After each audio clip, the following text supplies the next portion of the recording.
consumers. It's for developers, right? If it's for developers, don't want to develop it unless it's made for consumers. Gosh, these people are stupid. Wait, this is 16.4. This was last year. What the?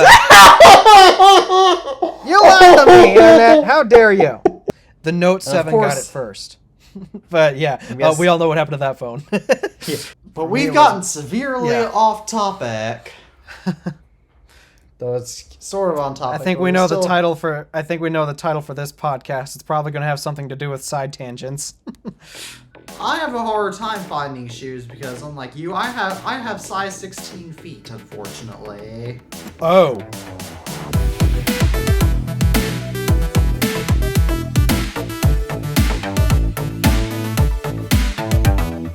Hello, everybody, and welcome back to another episode of the iTunes Family Podcast. In this episode, we have Teddy Maggart from the iTunes Family, aka myself.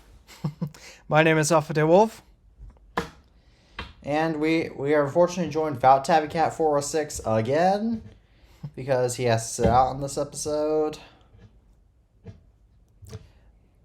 But meanwhile, we have lots of topics to discuss, so I guess we should get started with the first one, which is that the Apple Watch has been unbanned in the United States because on new manufactured units that are sold in the United States, they had to remove the blood oxygen app. So your current Apple Watches that have the blood oxygen sensor will be just fine, but new Apple Watches will not have, at least in the US, will not have it. Due to all the patent disputes that I'm sure you've all heard of. I'm kind of surprised that they actually didn't remove it on our watches, for example. Because we've already bought it anyway, they did. Well, they wouldn't remove it on my watch since I wouldn't update it anyway, so. Fair enough. Yeah, I don't update my watches. I only update it because it has to match my phone's operating system, therefore I don't update my watches. So. My grandmother actually uses the little oxygen sensor along her Apple Watch Series 6, so she was actually not really happy about the removal of it, but she'll keep. Well, then again, Apple should have, handled the situation better instead of doing what they did to integrate it. So. Yeah. Yeah, there are some things that I'll defend Apple on, but this is not one of them. I'm sorry. Alright, well, meanwhile, this isn't a direct Apple topic, but this is about how the Vision Pro could potentially be entering the vicious cycle. What vicious cycle? So, YouTube, Netflix, and Spotify are not making Vision Pro apps, and they're not even going to let you use their iPad apps on the Vision Pro. So, in other words, because 3 of the biggest developers are not going to be on the Apple Vision Pro, the Apple Vision Pro is at risk of going into the vicious cycle where developers aren't developing for it, apps for it, so people aren't interested in it. And because people aren't interested in the platform, developers won't develop for it, so therefore people won't buy it. And this is the same thing that happened to Windows Phone and Fire Phone, if you're familiar with. This is kind of funny, because if people have happened to have paid attention to my comment section in my last video, the product's not made for the consumers, it's for developers, right? If it's for developers, don't want to develop it unless it's made for consumers. Gosh, these people are stupid. Yes, Oh my gosh. Yes, yeah, did you see that other reply that actually corrected that guy? I gotta take a look at it again. Goodness gracious, where are all these spam calls coming from? Alright, refresh. There are so many frickin' comments. It was that comment that I replied. It was that comment I replied to. I'm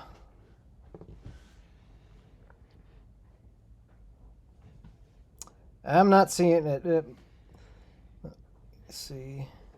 Here we go. Oh, this one. Oh, this was like 9 days ago? Jeez. It's not even for devs. A developer obviously wants to create stuff where consumers not have to pay $3,500 to use their software. Exactly. Yes.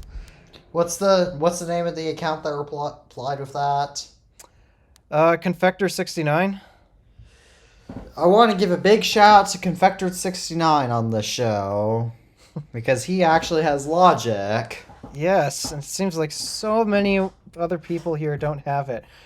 Like, I know we're trying to get off of side tangents here, but so many of these comments are so dumb. I almost feel like I have to address them to show how bad they are. Well, because YouTube comments are still relevant to this podcast, maybe we could integrate that into like the end or something. Yeah, we'll have to, because these are genuinely, these comments, like some of them actually try to insult me. Like for being Who's stupid laughing? You don't know about the Apple Vision Pro. Who's laughing when you're trying to insult me? I'm actually laughing. Yeah. Yeah, guys, in case you forgot, trying to insult me by commenting about my height or my voice or whatever you want to say, typical mean bully stuff, that doesn't work. I just laugh at you because of how stupid you make yourself look. I just hide users from my channel that try that insult me or even try to. I don't, because it just makes them look the complete opposite. Because if the point of leaving comments like that is to make me feel sad and bad about myself, except it's not working, because obviously I'm laughing at them for even attempting to think that this would make me feel bad in any way. It's really them who look stupid in turn. So leaving it up I guess it just makes them look stupid. Mm-hmm. If they wanted to make me look stupid, I'm just giving it right back to them. All right. Well, meanwhile, speaking of developers, we now have something. This is a great segue into our next topic. So remember in the Apple versus Epic Games case, when Apple mostly won, except for the fact that they do have to allow third-party payment methods in the App Store. I do remember that. Well, Apple has officially announced how they're going to integrate that. Ooh. So what are these details? So there's not only going to give a lot of warnings as you try to make purchases on websites, but they're also going to make it where they have the right to collect a 27% cut for third-party payment methods and apps. Yes, 27%. And they have the right and hear this out. They apparently have the rights to audit developers' finances.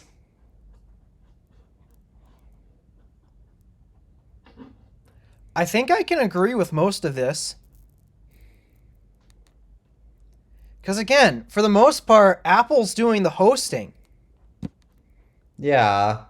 And again, that's infrastructure that costs money to be maintained. And if Apple's having to allow third-party payment methods and apps, then 27% cut it's lower than 30%, so it technically is a win for the developers. It's probably not the win they were hoping for, but it's something. Still a win. And the fact that Apple has the right to audit developers' finances just goes to show. I think that, now that I think about it, it is more fair, since if you think about it, Apple has the rights to. What am I trying to say here? Apple can't. So if other companies want to make it where all their purchases are based entirely on their own system, then Apple could want to make sure that they get their fair share of the money too, since there could be some shady stuff going on, like with Epic Games, which is known for having a lot of shady finances. Don't forget Spotify. Oh yeah, Spotify actually pirated over $1 million for music just to convince the record labels to sign up for it. There's still a reason run by why the I same don't use person Spotify now. Mm-hmm. So Yeah, for the most part, I think I can agree with what Apple's proposing here because some of the biggest key issues that were kind of brought up, and Apple's point was, for one, it's helpful for inexperienced developers. If inexperienced developers or inexperienced people need to find a way to accept payments from their customers, well, managing payments like that is having Apple do that actually helps them. Like to major developers, it's a problem because this is something that they know how to do, and it's just another step in their way to getting their app on Apple's App Store. They find it as a problem, but there's other people who actually love the fact that Apple makes it easy to handle payment processing, and they don't have any issues with that. So there's two sides to this story that I can understand. Yeah, I get that the big developers don't like it because it's something that they already know how to do, but small developers appreciate it because I don't know. It seems like taking debit card or credit card payments is not exactly the easiest thing to do. So yeah, Apple can handle that exactly, and the big. And we know that companies like Spotify don't care about their consumers. yeah, yeah. If these developers think that Apple doesn't care about their customers, well, some of them should talk. However, the sad part is that because these big companies have more influence over over p over company over the over people in general, as a result, the big companies get what they want, which is in this case not a good scenario. Sometimes that is good, beeper, but sometimes that's not good. Like with Epic Games, like at this point, I don't even like Epic Games is a company that makes Fortnite, and I know we're trying to avoid side tangents, but I can't avoid this. I don't even know what Fortnite is anymore. I don't think anybody really cares anymore, to be honest. Fortnite at this point is just some weird thing. I never even understood why it take off. But then again, I'm not a gamer. I don't understand the gaming community, but Like back when back when I was 10 and Fortnite first started becoming popular amongst my classmates, I understood Fortnite because it was a basic gaming and sort of battle area game, and I understood that. However, nowadays I don't even understand. Like I remember when back when Lego Fortnite was the big trend back last month, and I'm like, oh, jeez, how stupid. And oh yeah, I remember back a few months before that when it was trending when the artist Eminem was coming to Fortnite, and I didn't understand quite what that meant, so still don't. mm-hmm. But that's just my side tangent on my opinions on Fortnite. Aside from the Epic fact is that I really to don't blame for that. aside from the fact that I don't like Fortnite because they make V-Bucks the currency in Fortnite, so that way people forget how much real money they spend. Oh, you'll find that common in so many other games where you. Yeah, so many games do that. It's not an issue specific to Fortnite, but Fortnite is so big that I just thought I'd bring it up.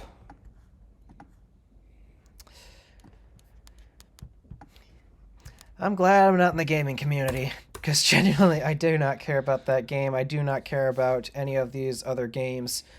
I don't understand what the hype around them is because I see a lot of them, especially AAA titles. I all see them as basically the same game. Like, what's the difference other Yeah. than maybe the storyline?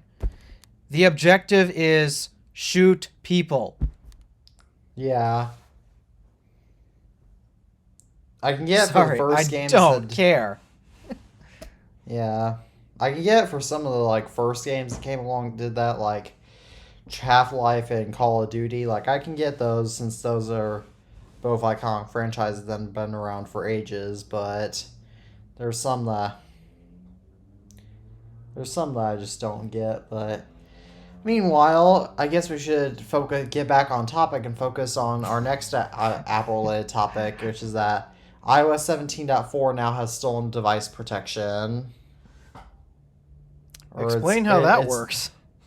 Or it's not new, it's actually introduced in iOS 17.3, but they added a new feature when you can add security with layover when basically if somebody steals your iPhone they can get into your passcode, there will be an extra layer of security when you won't be able to change things like your phone's passcode or Face ID without Face ID or Touch ID. And the way it works, and users will be able to enable it automatically depending on if their phone goes into weird locations that is unfamiliar with, which to me I'm not the most fond of because there's often times when I go places that aren't exactly usual for my phone, I would rather have it not lock up on me. Yeah, I mean, if I'm planning on going to North Carolina, it's a place I've never been before. My phone probably would freak out about it. So yeah, I hope Apple finds a way to make sure it doesn't accidentally lock you out just from taking a trip or a vacation. To be fair, if it detects your face, then it probably won't. Though you can also, though that's a user-enabled feature, like that's not default. Yeah, I hope it's something like you can activate through the site or something. Just go to apple.com and enable it or disable it whenever you want. That'd actually be... They really should do that, since you should be able... In fact, just stuff like that and Find My iPhone, or Find My, like... I don't understand why Find My, especially, like... I don't think Find My has a website. It might. It might. Let me check. Let me see. I'll see. Find My...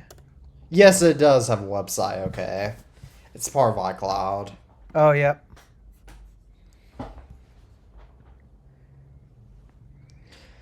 Yep, so...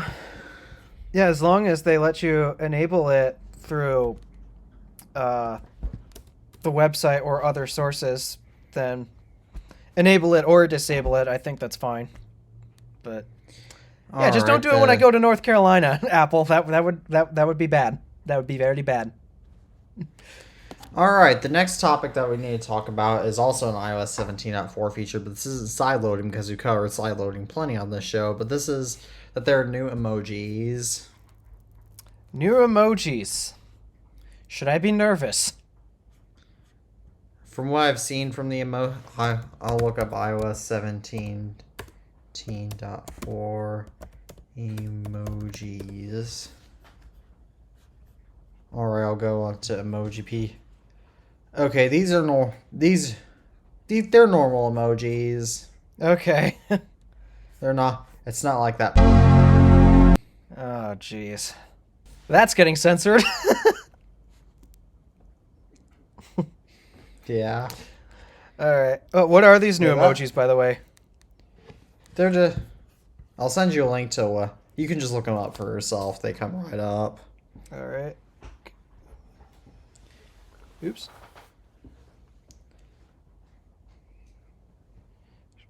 Jeez.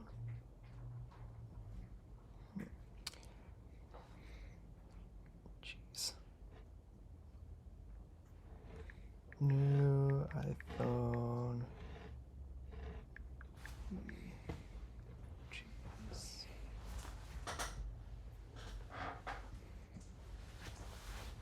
Emojipedia. Never heard of that. That's the same site I used. So let's see. What have we got? We've got an interesting surprise face. 3 new hearts. Blue, gray, and... Oh. I know what they mean by those. Heartbroken. No, they're not broken. Sad. They're supposed to reflect on something that we just had to censor. They did it again. They did it again, ladies and gentlemen. I assume a gray heart, I guess, can have a double side meaning because the gray heart can also represent represent like a sad heart because gray is a very dark color. So you could use gray to represent a gray heart to represent sadness. Yeah, but I can tell that with how Apple has handled emojis in the past. Yeah. Considering these 3 new emojis right in a row, that is definitely not the case. Didn't there? Don't let me look at my iPad again. But I thought they already had a pink and blue emoji, heart emojis. The blue one was a darker blue.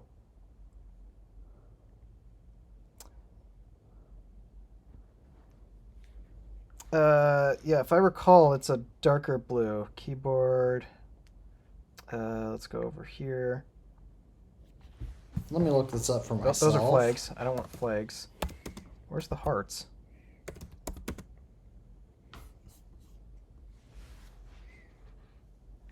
Oh.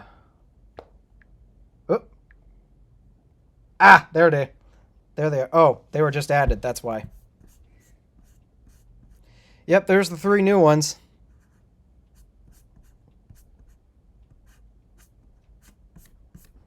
So, What are the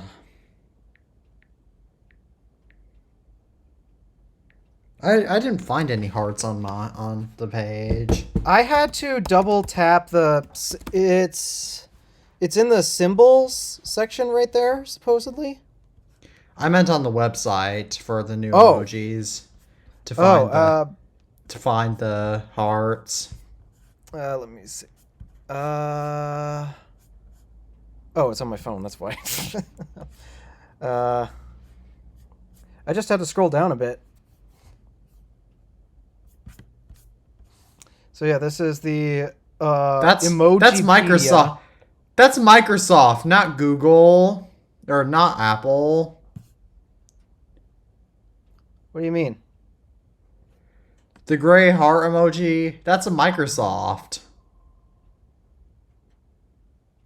Those aren't Apple. Yeah, because I found that it's literally in my keyboard. Well, pull it up again. Well, I meant it's not a new emoji. It's not a new emoji, but it's been iOS 17.4 is only in beta, I thought.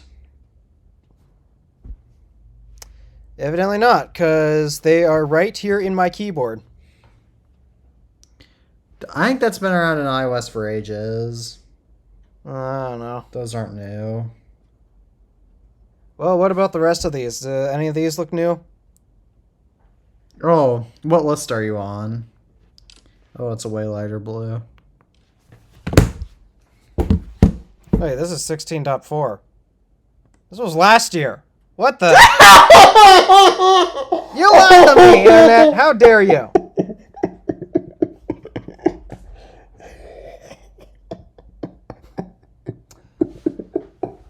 Okay, do any of these look right? Yes. Okay, there we go. Thank you. Jeez. All right. They're normal. Yeah, at least there's no. Yeah. All right, so what do we have here? We've got, I think it's a Psy. We got 2 different Psys. A Phoenix. Is that an avocado or a lime or what is that? Might be a lime.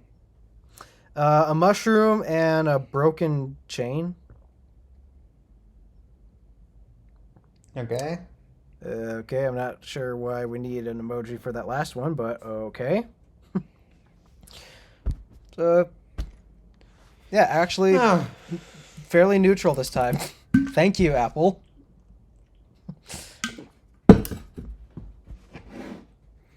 Alright, well, meanwhile, the next topic is the Samsung Galaxy S24. Oh my gosh.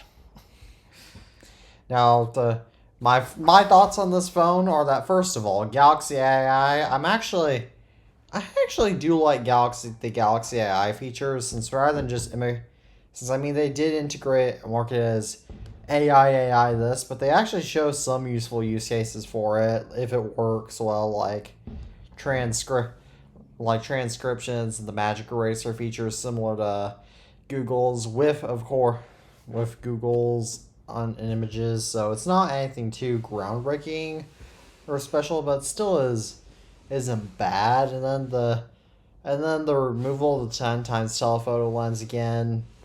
That is a little more of a big deal because Samsung's removing more hardware features that without much of a purpose, which is in typical Samsung fashion. And I mean, let's be real though. Who uses 100x zoom? I mean, I would like to have that option. Yeah, like other than demonstration like I would never use it because every time I see the YouTubers demonstrate it, it looks horrible. Yeah, I don't like the level of zoom, so that's okay, but So, yeah, that's why I ask, who actually uses that kind of zoom? It looks so bad. It looks like iPhone 5, iPhone 4 camera days. yeah, no. But and then there was another feature that really, really just goes to show you how original Samsung is on the Ultra. Titanium. Oh, Now, to be fair, oh my gosh. I forgot to be fair, about they that. did bring more colors to this titanium, like orange, green, and yellow, which I do like because at least they're adding more nice colors. But really, Samsung, really, I'll bet you Samsung was totally planning titanium all along, and it was just a coincidence that the iPhone 15 Pro had titanium beforehand. That sounds so coincidental. There's a reason why I used to be a Samsung fan. Emphasis on used to. Like, Samsung can't be original anymore because Galaxy AI, I mean, everybody's doing AI now. AI is not special. And titanium, that's a direct ripoff of the iPhone 15 Pro.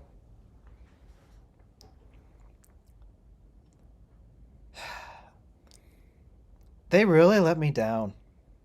Yeah, they really it never did. fails. I used to Wait, be so excited every time a new Samsung phone came out. So excited, I made such a big deal around the house. Yeah. Again, maybe we'll be saying that. Again, maybe we'll be saying that about iPhones in several years, because maybe Yeah, the I mean, Apple don't will you start miss? copying another company. Yeah, I mean, don't you kind of miss the days when it was like a little the Samsung phones before the Galaxy S10 and all that? Don't you miss those days where Samsung was really competing head on with Apple and giving direct, almost meaningful blows to Apple? The ads were kind of, I don't know what the Cheesy. right, yeah, but they weren't technically wrong in their advertising. They were advertising, okay, some features they advertised nobody actually cared about, but things like, I'm thinking of the Ingenious ads right now. Micro SD card slot, expandable storage, that is something that I still know many people today really value. Yeah, people. Yeah, one of my teachers actually mentioned how she was going to record a video. How she was going to record a video of herself building a bookcase, but she has a 64 gigabyte iPhone 11, and she ran out of storage. Now, if you could get expandable storage, then that'd be no problem. Also, it makes photos and video sharing much easier because you can just pop that SD card out, stick it into your laptop. Like, because last I checked with a MacBook, you still can't plug in an Android phone directly and interface with it on the Mac. Yeah. I've always found it easiest to pull out the micro SD card and stick it in an SD card slot on my MacBook. Yeah, that's so easy.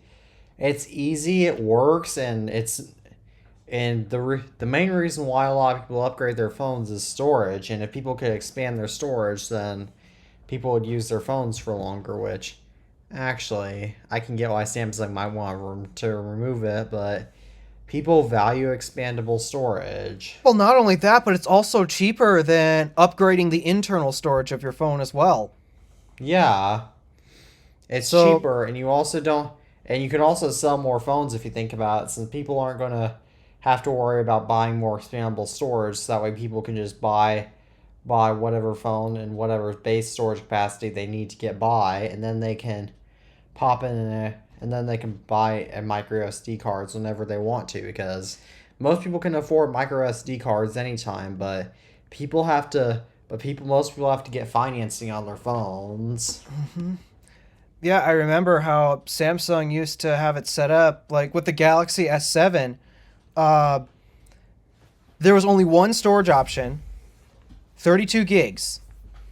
And it was 32 gigs because at the time when the S7 was out, the latest iPhone at the time only had 16 gigs for base storage.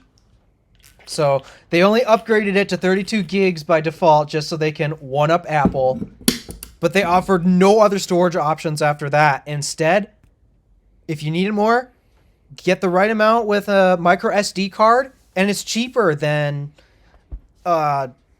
just paying to have more internal storage. But also, this would also technically be cheaper for Samsung because now they have less SKUs to make. It simplifies production. Yeah, and it makes phones cheaper, and the cheaper your prices, the more you can sell, and not only, and this is actually making me wish that iPhones had expandable storage. Not gonna lie, sometimes I do wish my iPhone had it. So I do too.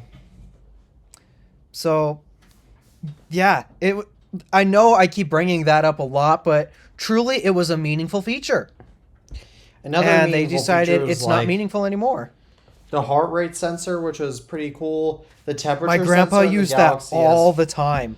the temperature sensor in the Galaxy S4, that was actually in the Note 3. That was actually a useful feature. And heck, even the IR blasters, like that is something that I wish the iPhone still had, is IR blasters. Samsung really had so much going for them, and I don't understand why they decided to abandon their fan base. Like, there's still some Samsung fans out there who are probably so loyal to the point where they actually don't care about what the phone's shipping with. It just has to.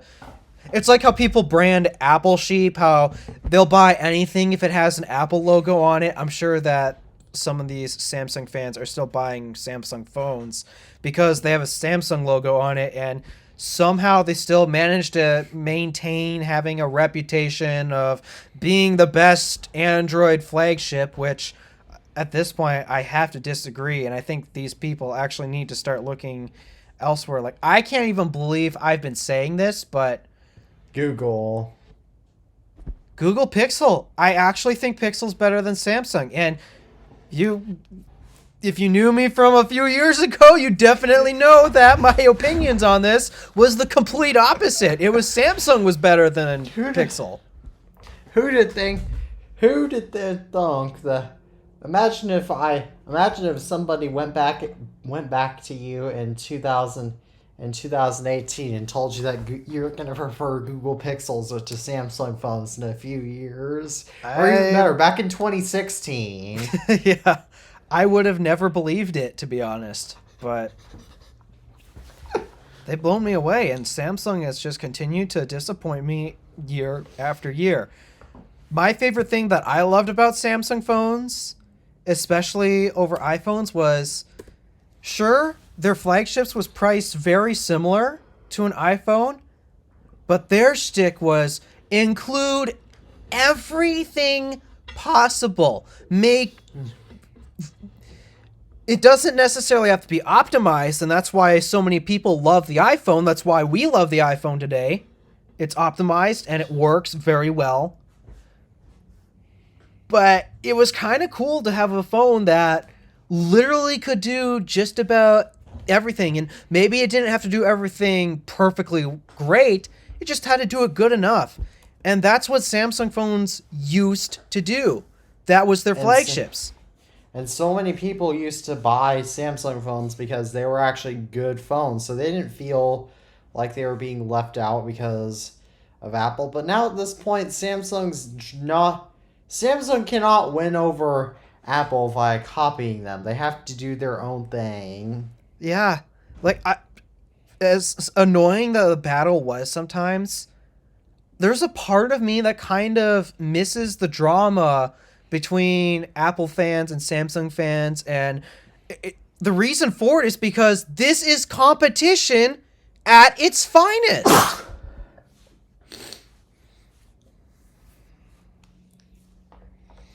Samsung put pressure on Apple to do a few things, like wireless charging.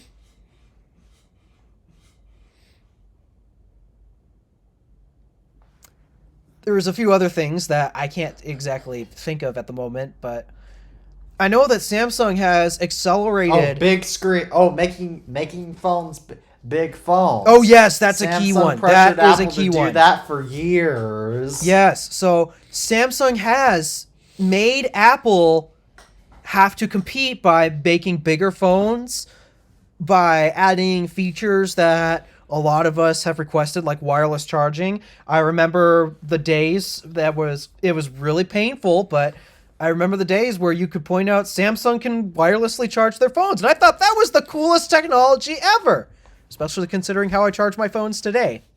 Funny enough. And at the time, you couldn't with an iPhone. So, yeah, Samsung has accelerated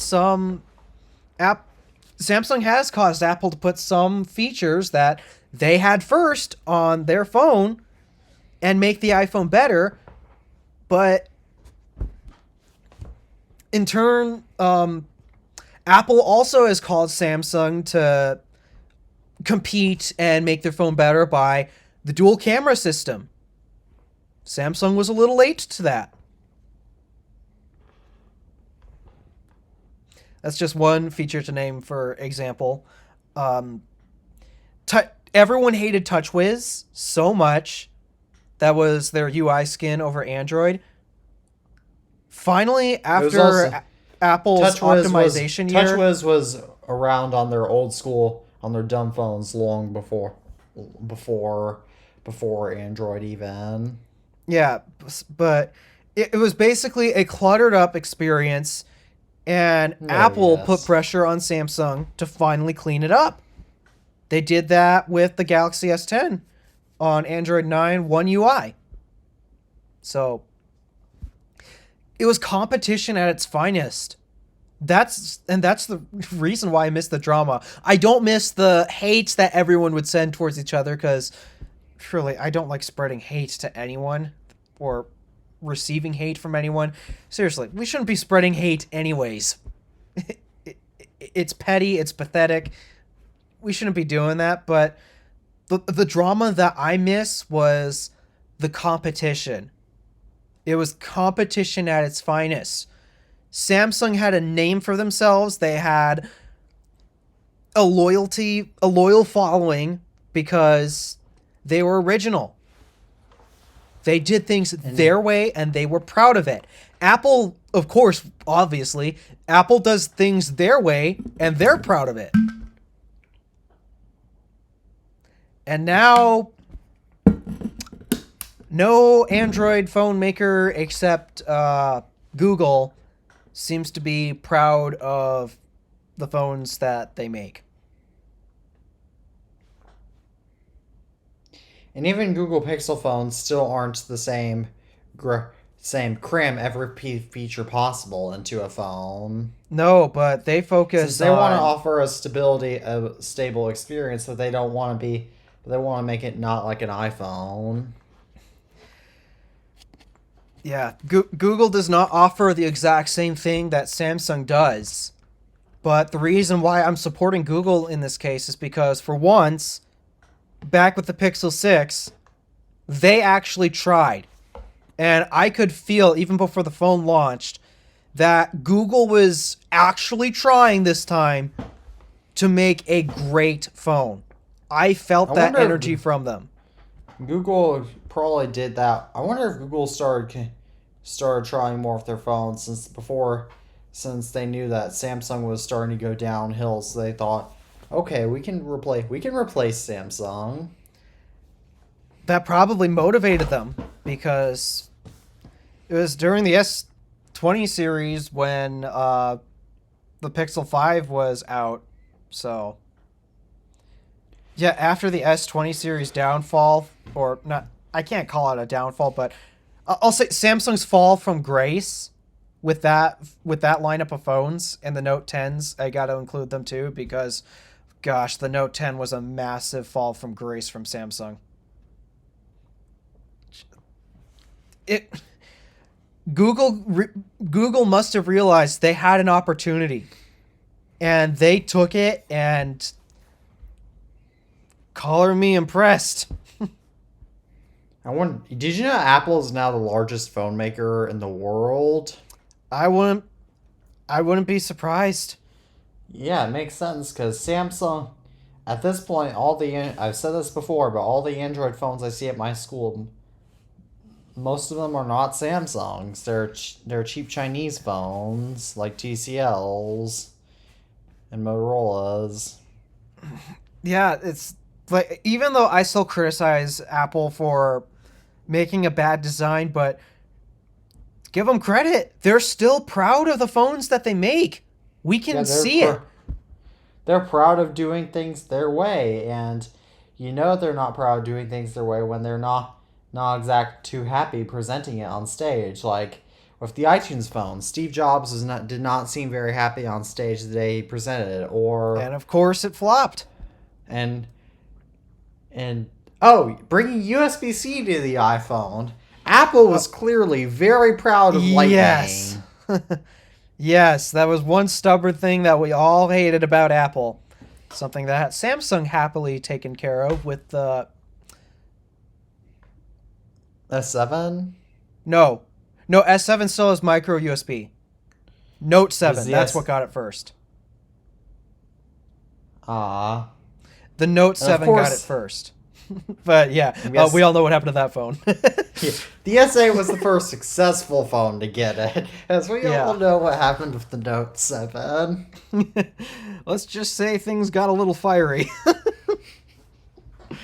And Samsung phones still have the reputation of expanding batteries even today. Yeah, so that was probably the biggest failure that was probably the biggest phone failure. The Note 7 will probably be the biggest phone failure in history. Oh, do you want to know something hilarious?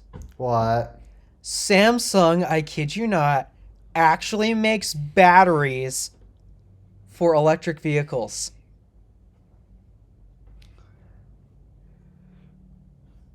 I know EV battery fires are a bit of an overreact. I know EV batteries fires are a little bit a thing that people overreact to, but with Samsung behind it, I'm actually not overreacting. I mean, so far, the whole battery fiasco, like with the Chevy Bolt, that was the most infamous one that was catching fire. Those were not Samsung battery cells. I believe those were LG Chem batteries. Oh. So far, Samsung hasn't had any massive issues with EV batteries yet, but yeah, I just realized. Samsung. Samsung does not make reliable batteries. Well, at least on a small scale, we have yet to see what the EV batteries turn out, but I'm reserving judgment. I'm going to reserve judgment because Samsung had to recall 23 different models of their washing machines because their parts were coming out and literally exploding. Yep. 23 different models. Goes to show how much the appliance industry really cares. Well, Samsung is one of the worst appliance maker. Samsung is FYI, if you will buy appliances, don't buy Samsung appliances. We might have a slight problem then because our washer and dryer are both Samsung appliances. How do they work? How well do they work? Actually, very well. Huh. We have not had a single issue yet, and I'm pretty sure we've had our washer nearing 10 years now.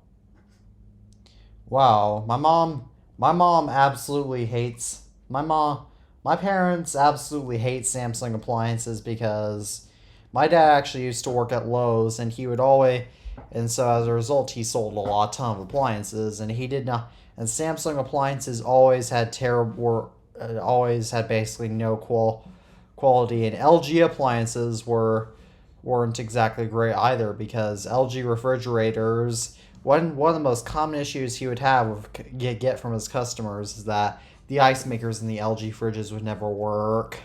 Mm.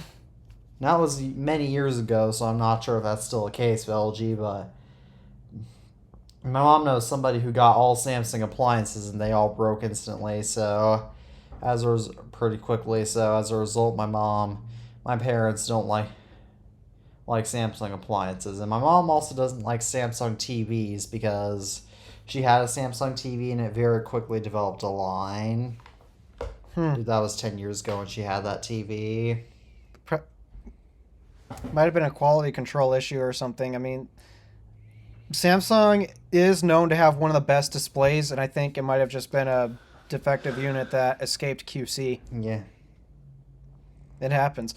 We had a Samsung TV that actually acted extremely weird once. What? We were having issues with our TV where it turned a setting on. We don't know how it did it, but it turned a setting on. But when we go to the menu to try to turn it off, It wouldn't let you. it was grayed out. And then actually we were also having issues where sometimes our remote it wouldn't communicate with the TV. Well, at least the cursor pad. We could get the power button and play buttons to respond, but we couldn't move anywhere. Do you still have issues like that for Samsung TV? Oh no, we got that one replaced. But like the weird thing was it would not let you select a specific thing, despite that we've easily been able to select things in the past, including that specific thing. It was a setting in the settings. But it wasn't grayed out. So we don't know what was going on, but it resulted in the TV actually becoming unusable, and we had to return it to Best Buy, and we got the new one that we have today, which may have QLED technology, which is pretty cool, but I missed that curved panel. All right. Yeah. I guess Yeah, funny enough, I know, side tangent again, but you say General Electric is like the most reliable appliance brand you can buy? Yeah, my family's had plenty of GE appliances and they all work well. Our dishwasher has to be our worst appliance we have, and it is General Electric. Well, my family also doesn't have a dishwasher though. My grandmother has a GE dishwasher and it still works. Aside from missing a button because it's like 30 years old. It's around 30 years old at this point. It still works just fine. Ours has been notorious for having problems. Like our latest one that we had to deal with is the seal on the door. Oh. So we've had massive leaks in the house, and it was not good. And then we've also had other issues like the blades would come loose. It actually broke one of our glasses one time. Oh. I think you need a new dishwasher. And then there was actually one thing. I don't know what the heck caused this, but some of the plastic items that we put in there started melting. Probably because the dishwasher was too hot. They were nowhere near the heating element, though. I'm guessing that the dishwasher must have gotten really hot then.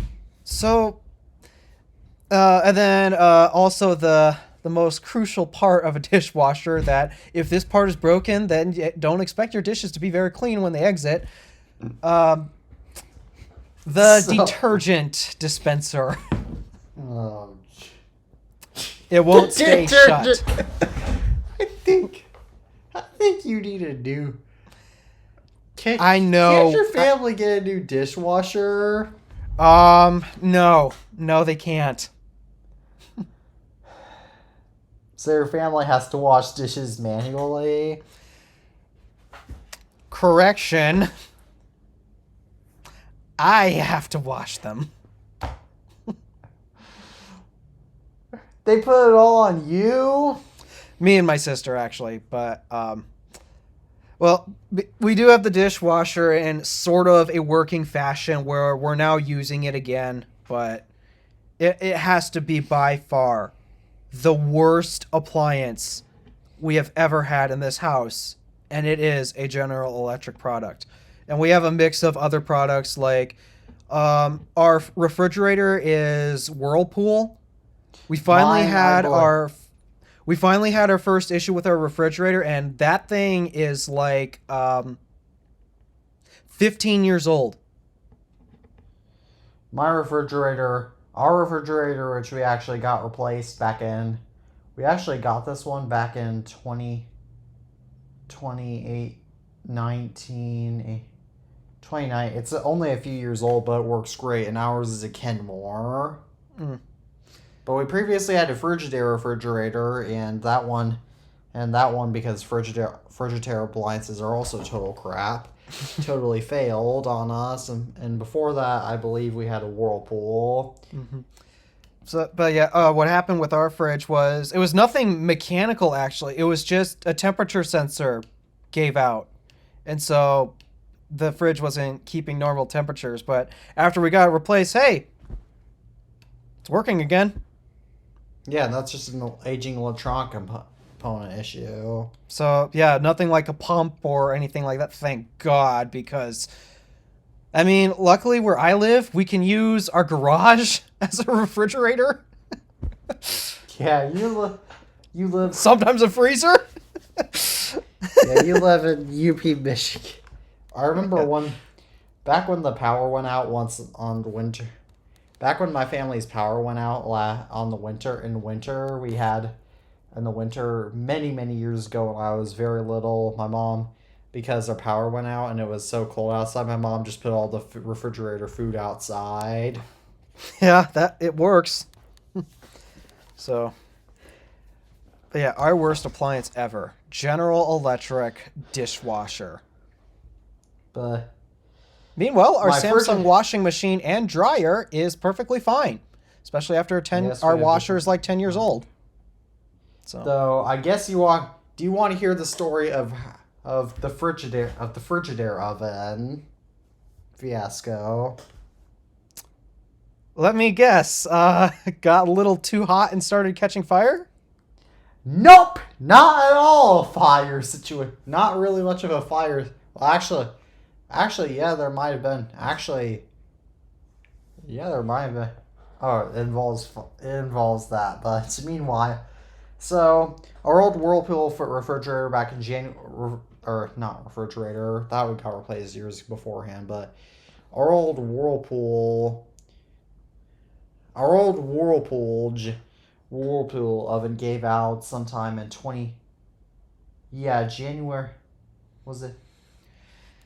I think January of, was it 2018 or 2019?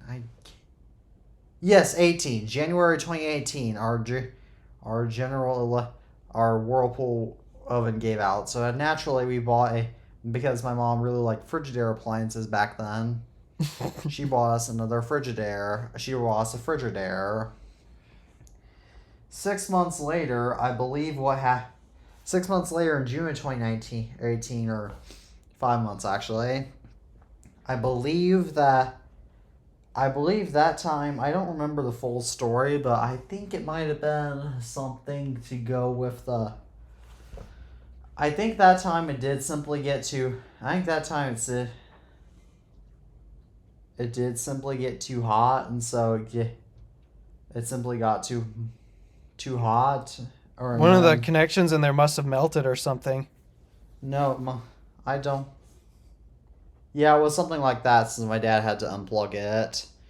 And then in May of 2019, 11 months after that, we got a replacement Frigidaire oven in June 2018. But 11 months later, our second Frigidaire oven, the control board to control the timer and all that, in that area, it just fell off out of that area of the oven.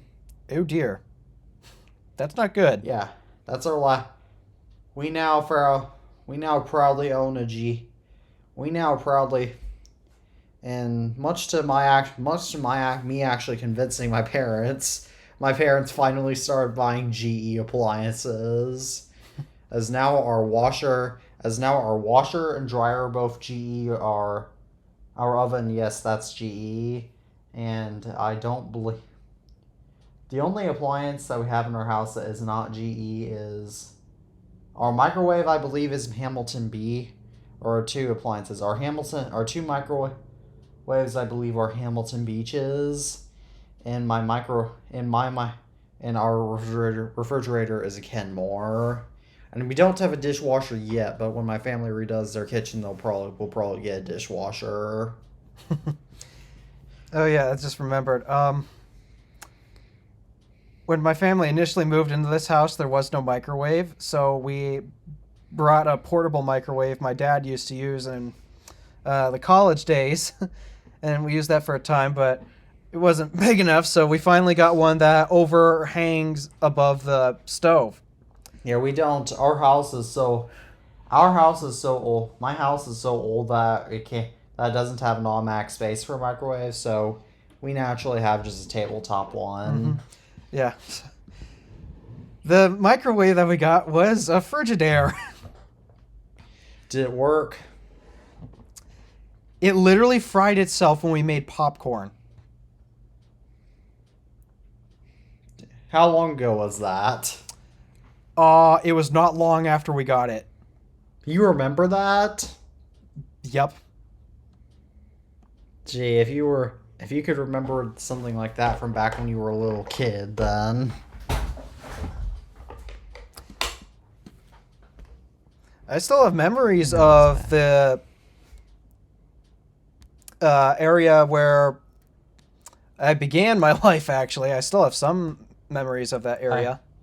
I have memories. My oldest memory is from when I was 2. And one of my earliest memories from when I was 2, almost 3, was actually of me playing on my iPad 1. My first one. Naturally. But we've gotten severely off topic. Though it's sort of on topic. I think we know the title for this podcast. It's probably going to have something to do with side tangents.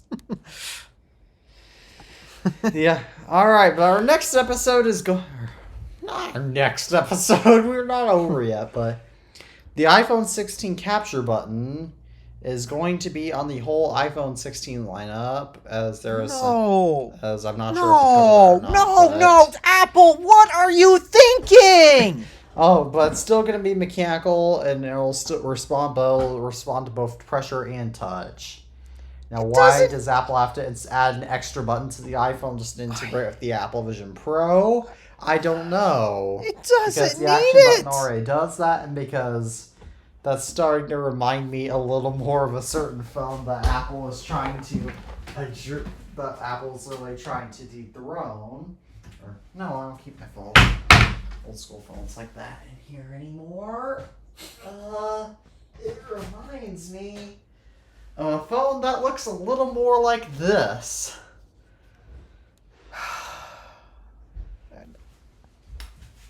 Apple, what are you doing? Maybe BlackBerry will have to come back and say, alright, but now that Apple's adding so many side buttons, we've decided that we need to address all these. I'm sorry, it does not need that button. Like, no one cares about spatial video. We've already been through this with 3D TVs.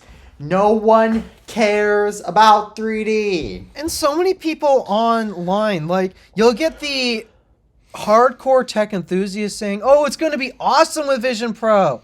But when you talk to average people, or even some other tech enthusiasts like myself, but if you haven't met others, I've asked their thoughts about 3D video. They don't care. Probably because we all know. We all know about the 3D TV fiasco and all the other failed 3D attempts, like the Nintendo Virtual Boy. I mean, I've also lived basically seeing nothing but 2D my entire life. I've gotten by just fine. Yeah. So, maybe Yeah, I'm you biased can't- in that sense because I can't see 3D. But my point is, 2D's fine. Yeah, I have no pro. No one has any problem with the lack of seeing everything in 3D. So, But if the that's fact what that we button's mechanical for, but still respond to touch, that's a cool. I like that technology, but the fact that it has multiple different presses, it's just levels like that's just going to deliver it get in the too side confusing button. for average Joes. Which, again, not for what average Joes want. if you want to add more functionality to a button on the side of the phone, integrate it into the power button. Yeah, do something like that, but nah. But how about just don't integrate at all and just keep it simple? Yes.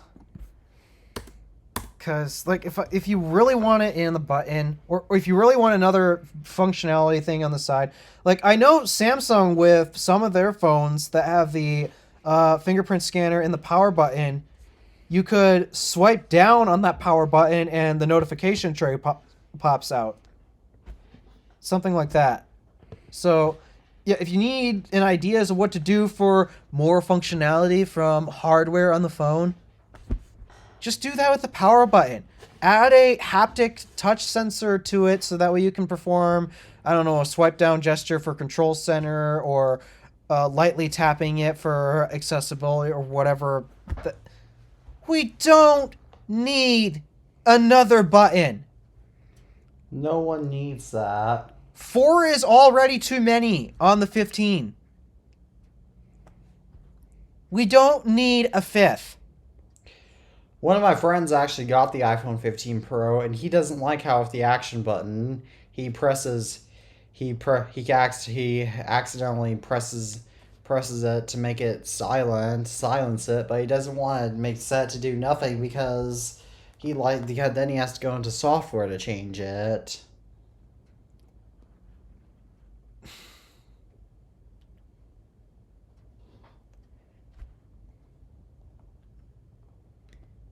Sometimes Just saying, I though. think,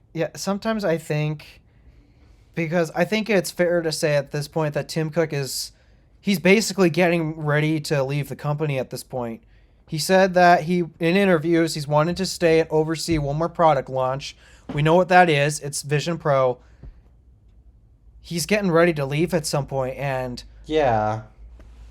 I don't know if because of that he is tired and is starting to get a tad lazy. I don't want to believe that, to be honest, but I'm getting a lot of vibes that because we're about to have a change in leadership in Apple, that is where their focus is right now, and they aren't giving a lot of attention and thought and detail into their products right now.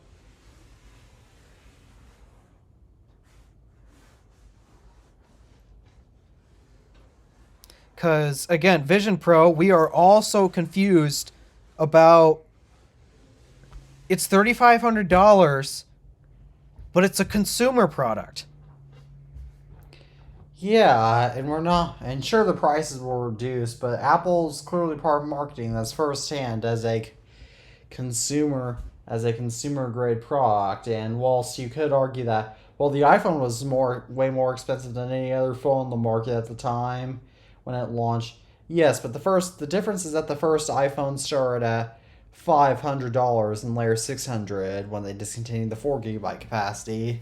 But it was very capable in its functionalities, and on top of that, Apple not only gave a clear purpose to it, but people are also used to paying a lot more for their laptops, and so for people to basically get a pocket laptop, that worked well. Yeah, It but made also sense. it was a product that also combined your cell phone, which has a price tag on it. It's combined that with your iPod. Remember the built-in iPod. It also combined your camera, so you don't need to go out and buy a standalone. If I'm pretty sure that if you actually added up all of the hardware products needed to have the same capabilities as of what the original iPhone did, you might have been actually at around the same price, if not probably more expensive if you bought all of those products together. So, However, the Apple Vision Pro isn't combining anything, so it's not really. I mean, sure, it's got like somewhat iPad functionality, except instead of it being on a physical slate like this, it's now something in space. But it's not going to have as much processing power as a MacBook, because a lot of that processing power is needed to make the whole reality experience work, and that's robbing resources on that thing. and the biggest technology that succeeds is also technology that's simple. Yeah, and it's not simple. Vision Pro, at least, is not simple. And I usually give Apple so much credit for making things intuitive and work so well, but I don't think that the way you select things with Vision Pro, how you tap your fingers like that, I don't actually think that's intuitive. Like, it looks stupid. To me, what's intuitive, and this is why we had that one conversation about car infotainment systems, this is why I prefer a touchscreen. It's like Because you pushing can a physical physically button. see. Yeah, it's intuitive because it's like pushing a physical button that turns something on or off or performs a certain function. But it's on a dynamic touchscreen, so it gives you so much more functionality. And the reason why it's intuitive, because it's just like pushing a button. The reason why I did not like controller knobs, or in Lexus's case, a trackpad, those were not intuitive. Those are not as simple as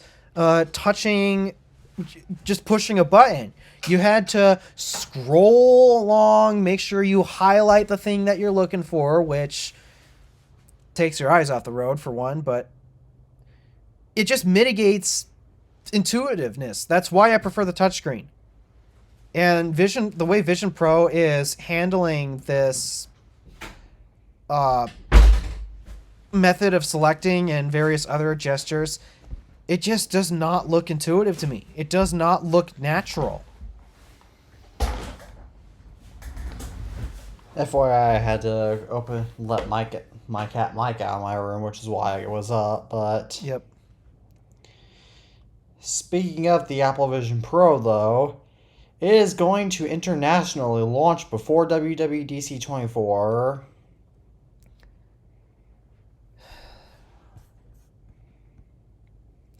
I really don't know what to say because this product is so confusing that I just don't know how to predict what's going to happen anymore.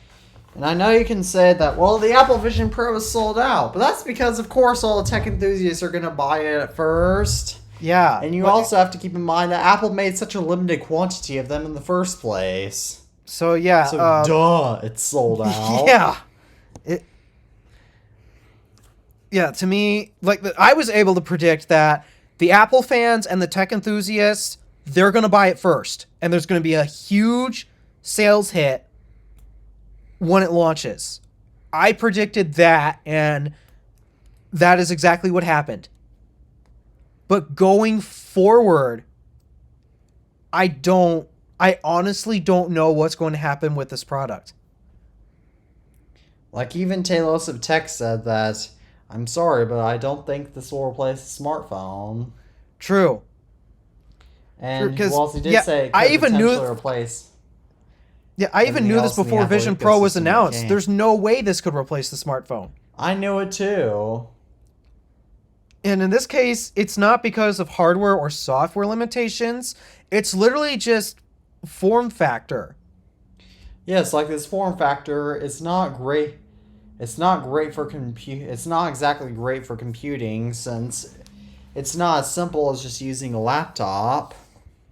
Yeah, like why do we not? Look, you know me, I like big screen everything, right? Yeah, Why do I not take my 32-inch monitors with me when I go on a trip? to save space. Well, they're kind. Well, one, they're curved screens, so transporting curved screens is actually more difficult. But two, they're designed to stay in one place. They're not really designed to be moved around that much unless you're changing it from desk to desk, maybe once every few months or something like that. I don't know, but yeah, the point is, those monitors are not designed to be moved around all the time. Our CNC machines at work are not designed to be moved around all the time. Why? Well, it takes like a how many ton forklift to actually lift it up, first of all. And the packaging is so intense to protect it because it's a fragile thing. There are certain tools that have great advantages because of their form factor, but also have some disadvantages because of their form factor. Like you can't take a CNC machine home with you. At least not easily. So that, well, not even that, but then you also have to hook it up to power. And most homes here do not have that type of power available, because most of the CNC machines I work with are like 3-phase, 480 volt. So Homes because are of limited that, to 240. huh? Homes are limited to 240 volts. Yeah. So, yeah. Again, certain products will have their advantages, and Vision Pro does have some of its advantages, especially over Like iPad. it's incredible I think. technology. Yeah. But it also has disadvantages because of its hardware. For one, and I know this is gonna. I know the average consumer cares about this, especially the younger teens or younger people as well. They got to have their selfies. How the heck do you have a Yeah. selfie with this thing? As Talos of Tech cleverly demonstrated, you can't. And the problem is that young people are generally the main drivers of culture in society. So, yeah, I at least know that. So if there's any of you out there who are thinking, oh, this thing's going to replace the smartphone, we have to have a Including dramatic John culture shift. Prosser. Yeah. Yeah, we have to have a dramatic culture shift for that to actually happen. And I don't see that happening in the near future. And even so, people are still going to want to take selfies because the front camera just makes sense. Yeah. I mean, when I make my thumbnails and I make my facial expressions for my thumbnails, it's with my iPhone 13 Pro Max's selfie camera. And it's for a reason.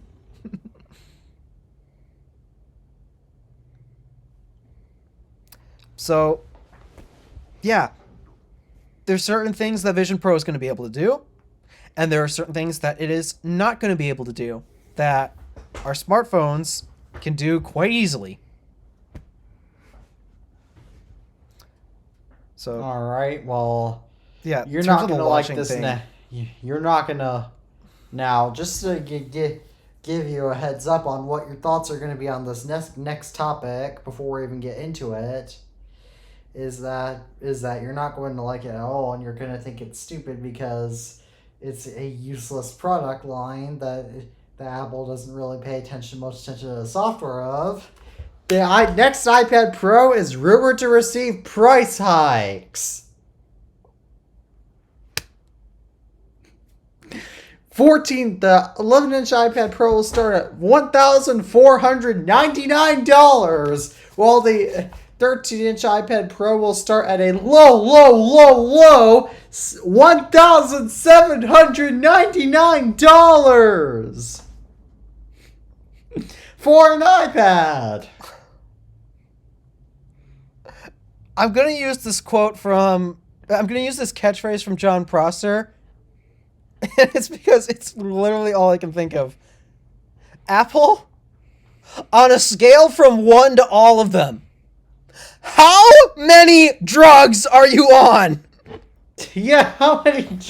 Like, people aren't gonna. Yes, how many? Like, sometimes I wonder.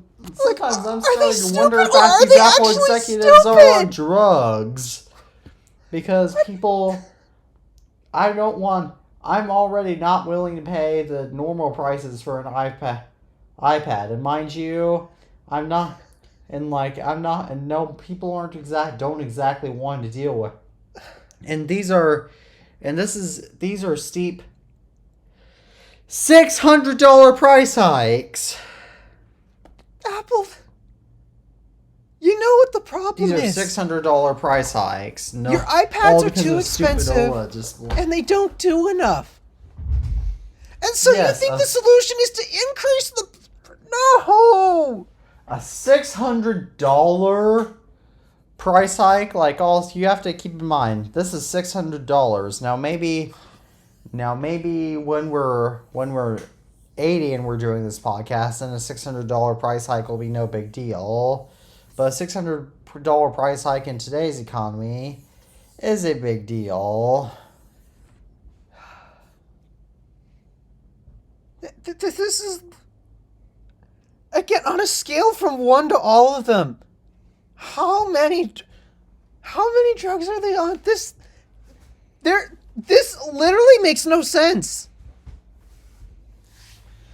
I don't know. Well, what could they possibly be doing to justify this high of a price increase on a product that is already considered by the masses overpriced? I don't know, but I guess in happier news, Apple is rumored to launch the new M3 MacBook Air in early 2024. That is good news. That is happier news. I do like that. All right, and more partially happy, partially sad news. Apple is rumored to launch a... Get ready for this. Drum roll, please. Okay, that's scaring my cats. I will not do it. A new Mac Pro, a new Mac Studio, a new Pro Display XDR, and a larger 32-inch iMac in late 2024. The iMac and the Mac Studio I'm okay with. The 32-inch iMac, yeah. The iMac and the Mac Studio, yes, let's go! The Mac Pro Display XDR, it's cool, but yes, it's overpriced. Yes. You're gonna buy that on launch day, aren't you? No, because I've already would have spent my money on the North Carolina trip. But it said late 2024. Key emphasis on late. Yeah, but again, I'm working on trying to be financially responsible here. And my MacBook Pro still does everything I need to do and more. So, and the new Mac Studio, the Mac Studio is a great product. Of course it should get an update, especially because it's the new Mac Pro, but a new Mac Pro? Tech enthusiasts hated this thing. Well, most of them. Why a new Mac Pro? Like, no one cares about the Mac Pro. It's useless. Who it's actually bought that thing? Studio. I have to ask, Other than Marquez Brownlee, I know he bought that because he's crazy and he admitted he's crazy. Who else actually bought the M2 Ultra Mac Pro? Who actually bought it? Probably people on. There's nobody needs that computer. The Mac Studio does literally every single thing that the Mac Pro does. I'm not even including the fact that the Mac Pro has the PCIe expansion because basically nothing supports it, not even today. So I don't even consider that to be a pro that the Mac Pro has. So it literally has no advantages over the Mac Studio, and it costs more money. Way more money. It's bigger. At this point, they should just rebrand the new Mac Studio with the M2 Ultra Mac Studio, as the new Mac Pro. That machine is so dumb. It's so dumb. But the Pro Display XDR, I mean, it is a bit expensive, but for professionals that really want big display, okay, that's fair. Yeah, I mean, I really wish that when Apple launched the Studio display, I might have been able to justify its crazy high price tag if they decided to make it a 32-inch panel and not 27-inch. But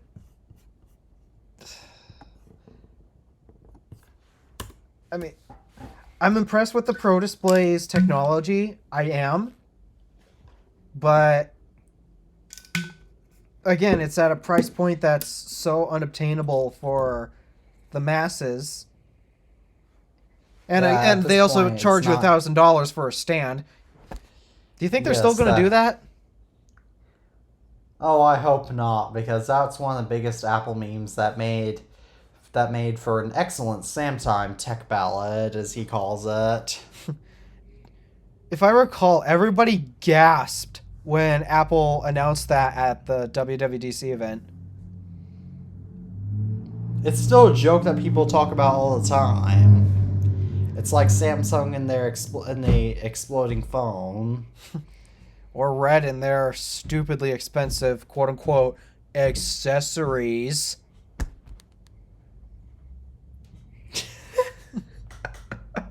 Did you see those balloons? Yep, I did. Oh my gosh. Why do those reactions exist? But I don't know. They're so meanwhile, stupid, but they make me laugh. Do you want to know some more stupidity? What else? So AirPods, the good news of this is that AirPods 4 are rumored to release in late 2024, but the bad news is that they're going to split up into two different variants. One with noise cancellation, which the AirPods Pro already have, and another cheaper without. That's going to add too much market confusion. And on top of that, like, why? Why? Is it me, or does it kind of feel like Apple's starting to head back into one of their issues that Steve Jobs had to save them from? Yeah. Where the product line is just too crowded to the point where Steve was literally asking customers, what is this? Where does this product fall in the lineup? Who is this for? Because basically nobody could figure it out. It was too crowded. I feel this way with the MacBooks. That base model 14-inch MacBook Pro, in my opinion, does not need to be there. I agree. It's really in a weird spot. I think this should just be an Air and a Pro. That's it. Here's another thing too. iPad Pro. Maybe they should just keep a 12.9-inch and get rid of the 11-inch.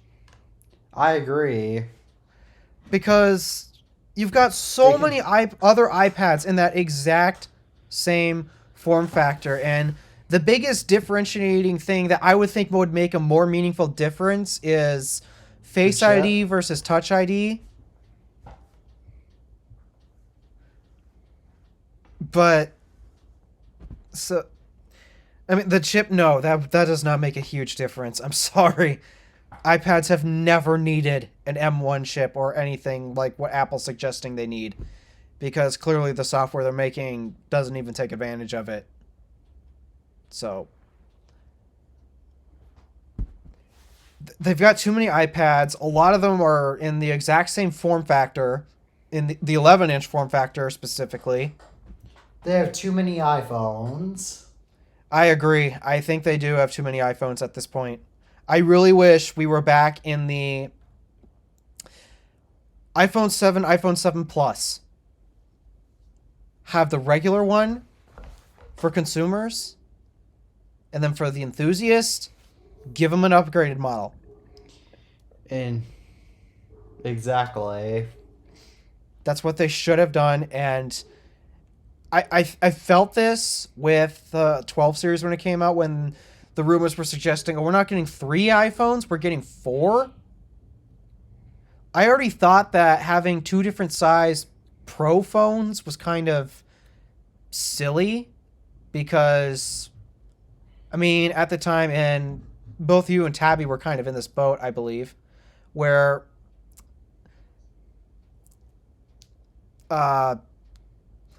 like the 10s and the 10s Max, they were practically identical except screen size and battery capacity. That's it. That's the only difference between the two. Yeah. Would you argue that they kind of didn't need that smaller phone and they could have just given us the Max model while all the other regular consumers had the 10R? I agree. A smaller phone equals fewer features. Less space to put more features in. So yeah. So I felt this with I had a slight feeling about this when the 10s, 10s Max, and 10R came out in 2018, because that was when they started releasing 3 phones.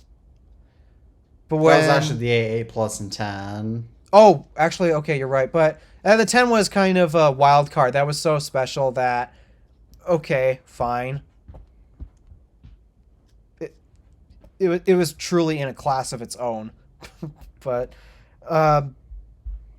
But today, no, there's just too many phones. There's too many choices. And there should be 2 Apple Watches in the lineup, not 3. Mm-hmm. There should just be one for regular consumers, like the regular series, and then the Ultra for the pros that want a nice. Well, actually, you know what? I kind of take that back for this one reason. Have one watch that's affordable. Have another watch that's more geared towards luxury, per se, or premium. And then the final watch be more rugged, outdoorsy, the Apple Watch Ultra-esque inspired. I think I'd be okay with that type of lineup. That would actually be a better lineup idea, since people want the luxury features of the Apple Watch Ultra, like the bigger battery, which is actually why later this year, I actually might go to an Apple Watch Ultra 3. But yeah, for some people, they don't like it because it doesn't exactly look like a luxury product. It's supposed to be designed for athletes, and like, would you be totally okay buying an Apple Watch that had the bigger battery or some other things that the Ultra has, but in more of a Series 7-esque design like this, like what we have? I mean, if I had the sapphire crystal display, then yes. Which the Series 7 and all those other watches do offer with their stainless steel models. Yeah, mine. I at least want to get a sapphire. I at least want to get a sapphire Apple Watch.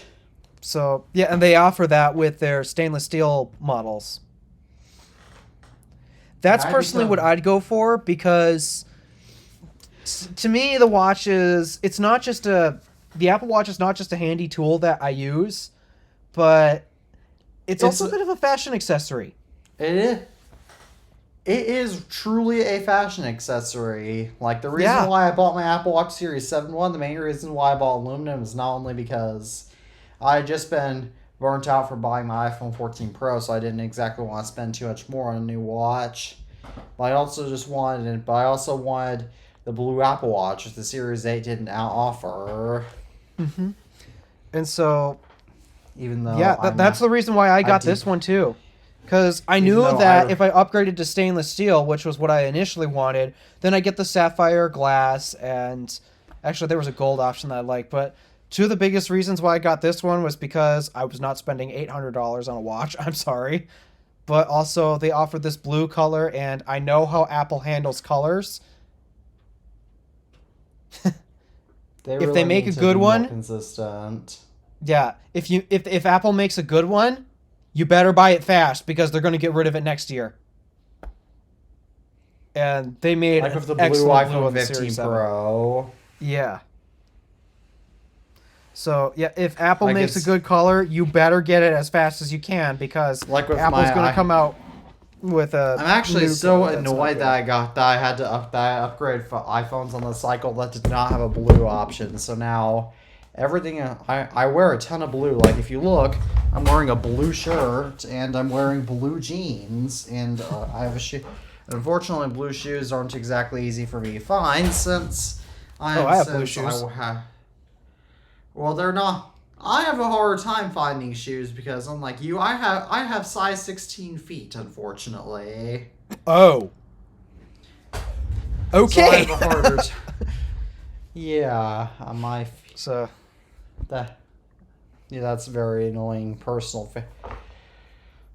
issue that I have, but either way, everything I own is basically blue at this point. But except for my MacBook, but that makes more sense. But yeah, again, Apple missed opportunity. Well, we're all out of topics for the most part, except for one more stupid topic that I was initially going to leave out of this show, but I guess it's not. I guess since we still have time, we might as well cover it. Oh, I have a stupid topic to bring up too. Yours first. Mine first? Yeah. Okay. All right, so let me finish speaking first before you start saying anything because I'm going to try to make this funny. Stellantis, what are you doing? Because the automaker who has made universally agreed the single worst electric car in the world has also switched to NACS.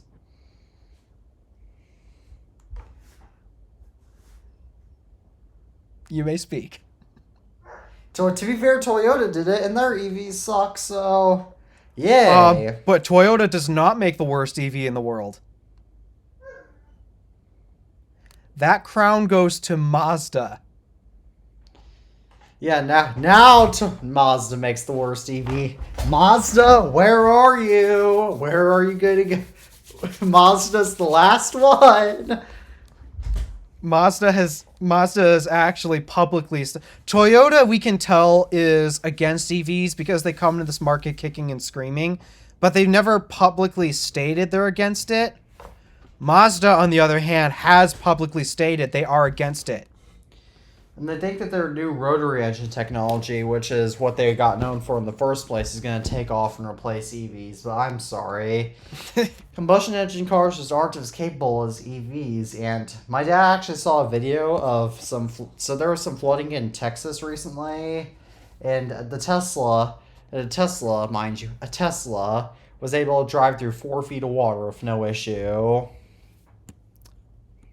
Meanwhile, if you did that in a combustion car, you are definitely going to choke that engine and... Well... Possibly yourself. If that thing sinks, but... Yeah, so basically my point is Mazda has switched to NACS. So Chrysler and Mazda have both switched? No, Chrysler hasn't. Oh. I said this because Stellantis is more respected than Mazda for whatever reason. I personally hate them, but they're more respected than Mazda. And actually, they've recently announced their new EV platform, but no announcement of NACS. Mazda's going to Nax? Mazda is going. Stellantis isn't. Oh my, you really tricked me there. Yeah, Mazda, the maker of the worst electric car ever, the MX-30. A car with around 100 miles of range. 25 to 35 kilowatt hour charging speeds. And that's if it lets you take advantage of those charging speeds.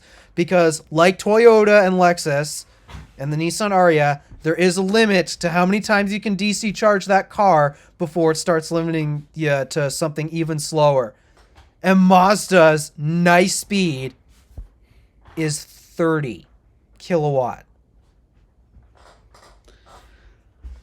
I guess Mazda realized that if they're gonna be in the game, they have to play it.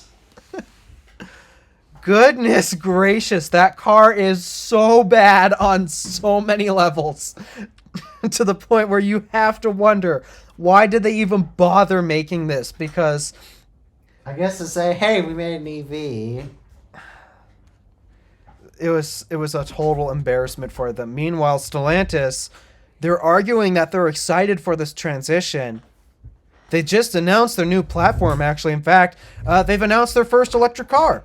It's a cargo/passenger van. What? Oh, the Chrysler Pacifica? No, the Ram ProMaster. Oh.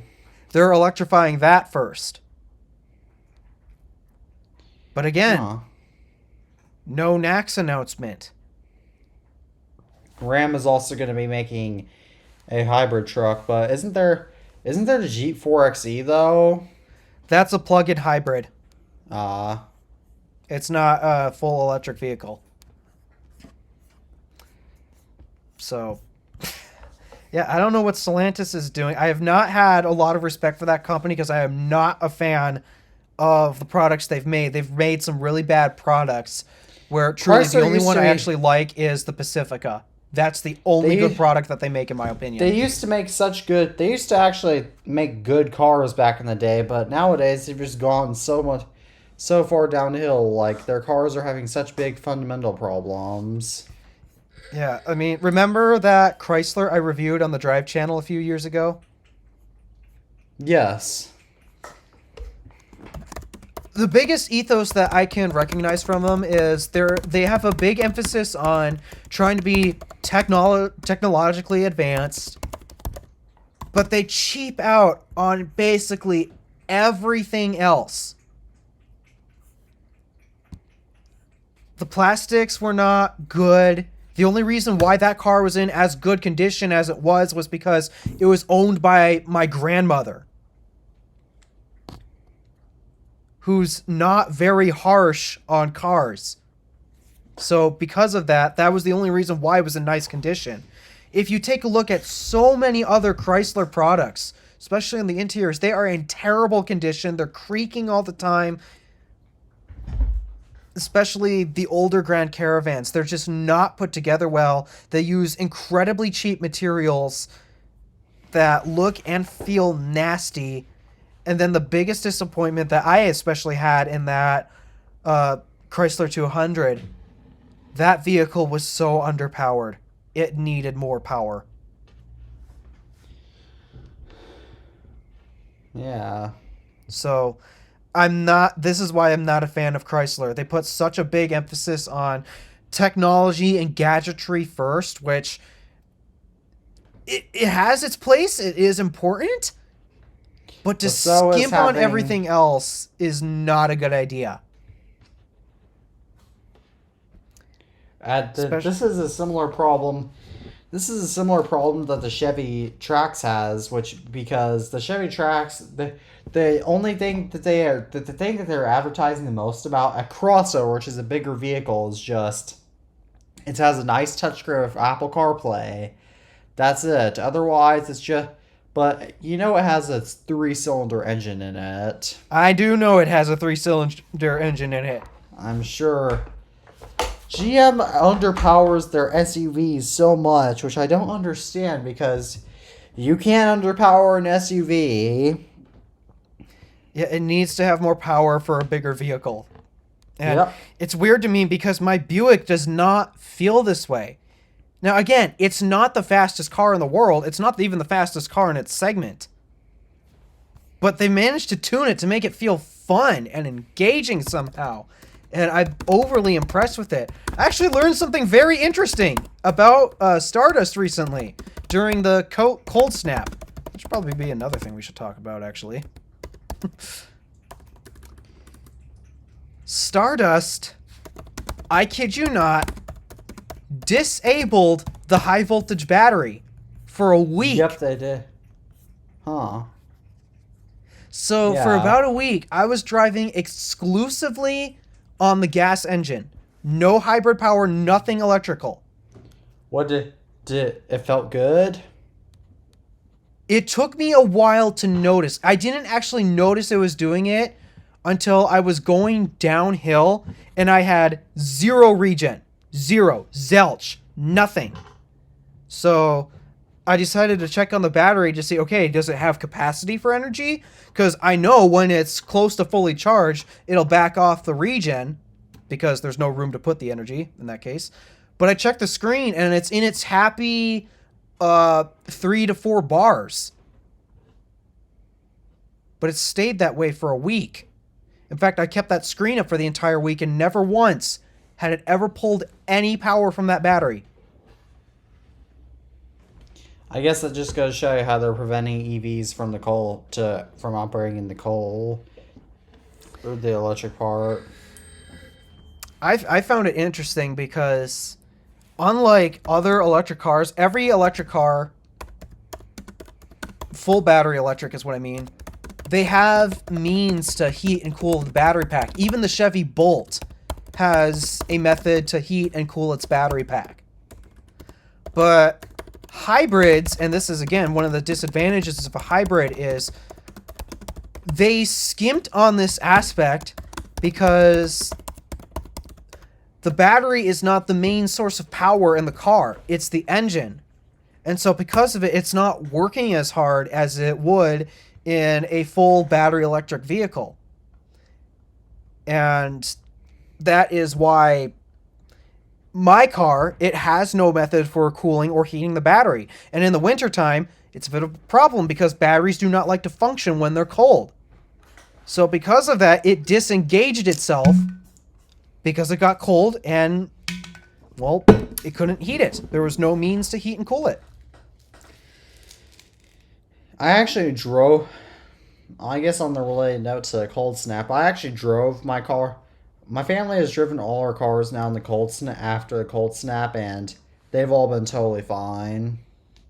Well, that's because it's gas technology that we're all used to. So for the most part, Yeah. the biggest issue that gas cars have in the cold that would affect users day to day, aside from worse fuel efficiency, is trying to get it to start. Oh. That is the most common issue with gas cars in the cold. To be fair, we didn't try to start our cars in the really bad cold since there was so much snow on the ground that the roads weren't very safe anyway. Mm-hmm. And unlike people in your region, which I had never heard of before, people don't just hitch snow plows onto the back of their trucks. Oh, they're on the front, actually. Not in the back. People still don't hitch them to their trucks. Yeah, but yeah, up here, our vehicles up here are not exactly built the same way, accessory-wise, compared to vehicles in the South. And the reason for this is like a common accessory that people will get up here is called an engine block heater. What's that? It is essentially a heater core that you stick onto the engine, and once you get home, you plug it into the wall, kind of like a plug-in hybrid, sort of. Not really, but it basically what you do is you plug it in, and it keeps the engine warm overnight when it gets cold after sitting for hours upon hours. So that way, when you come out to get ready to go to your job or the store or wherever you need to go, the engine's warmed up, and it will have a much easier time starting because engines typically have a hard time starting when it's cold. In fact, actually, you want to know another interesting fact? Your dad's GMC Sierra stalled. Not that, actually. It's about airplanes. When airplanes go to Antarctica, they never shut the engines off. Wow. The reason for it is because if they can't shut it start 'em off up. and it gets too cold, then it will never start again.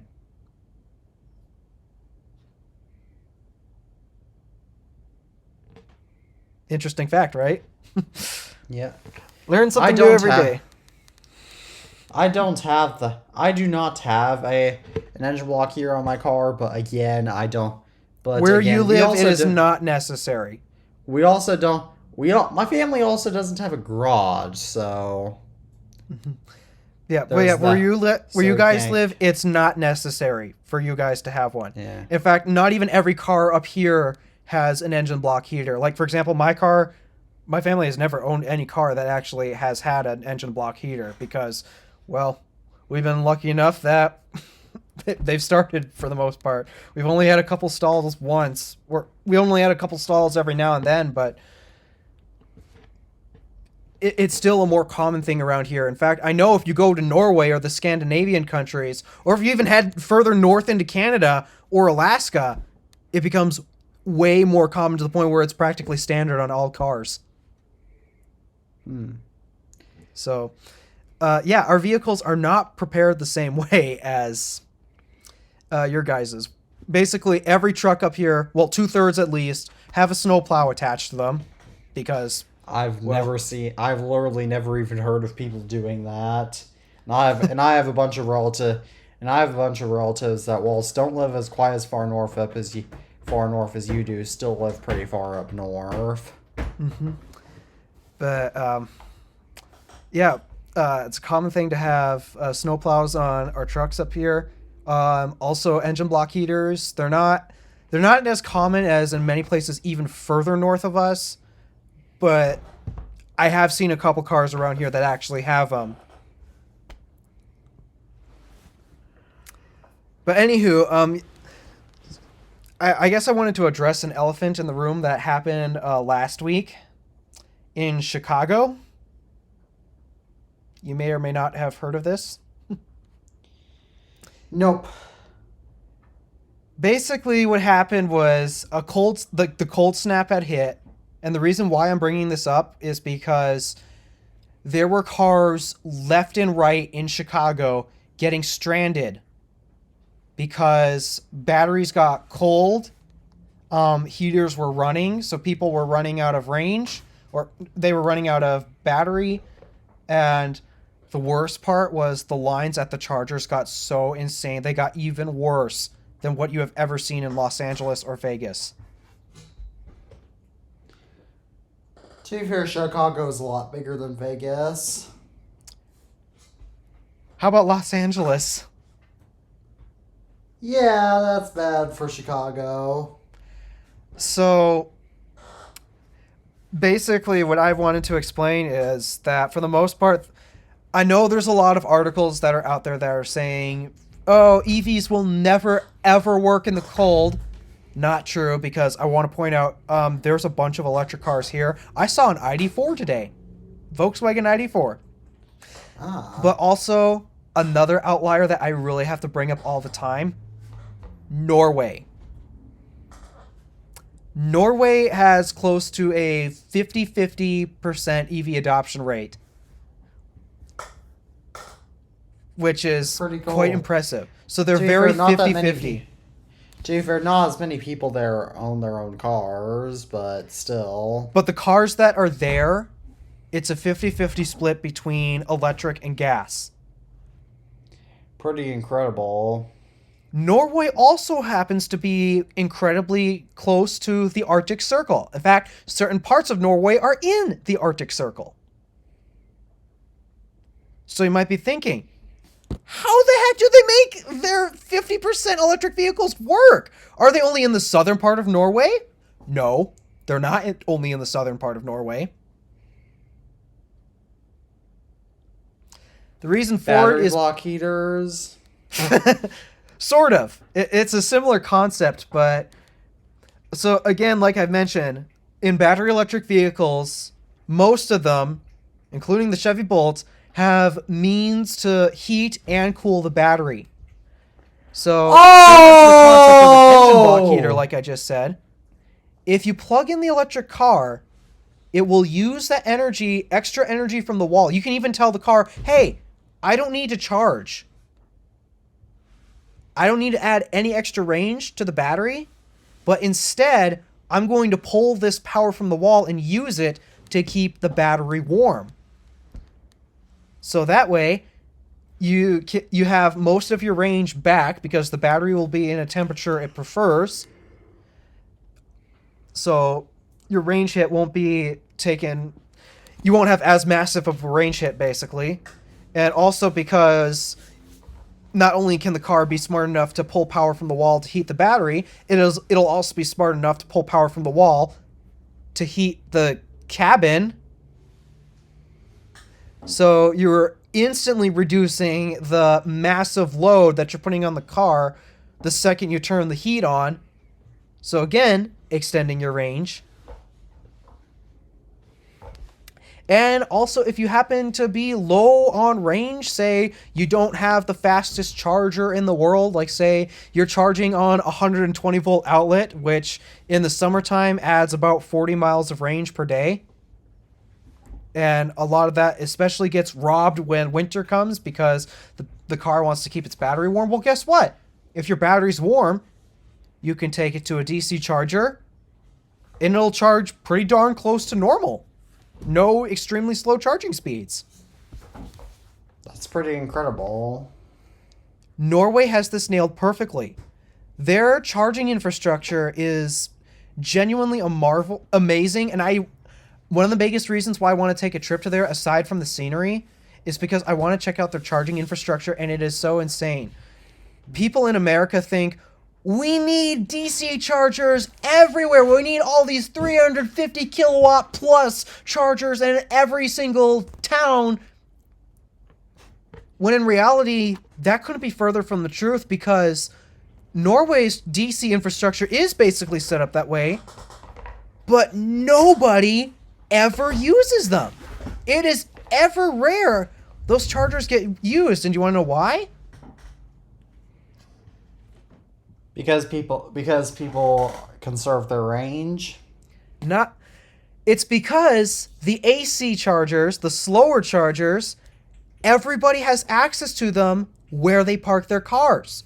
Be it the obvious spot, our garages, duh, but also on the streets, in many parking lots, and these are places where people actually keep their cars. Pretty smart. They have access to these low power and actually more cost effective than a DC charger. They have access to these points everywhere. So much to the point where they never actually need to get a quick top up as fast as possible. That's I guess we should say that America needs that, but meanwhile... This is what we truly need. We need more of these, especially in cities. So that is really the solution to this problem. I like that. All right. I like that. Sorry for that, but I had to sum it up. But I have one more idea before we run out of time, which is that Amazon is rumored to release a paid Alexa Plus later this year.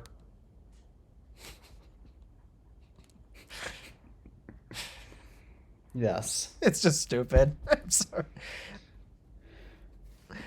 Stupidity for the sake of stupidity. What can I say? Yeah, it's stupid. No explanation necessary. Mm-hmm.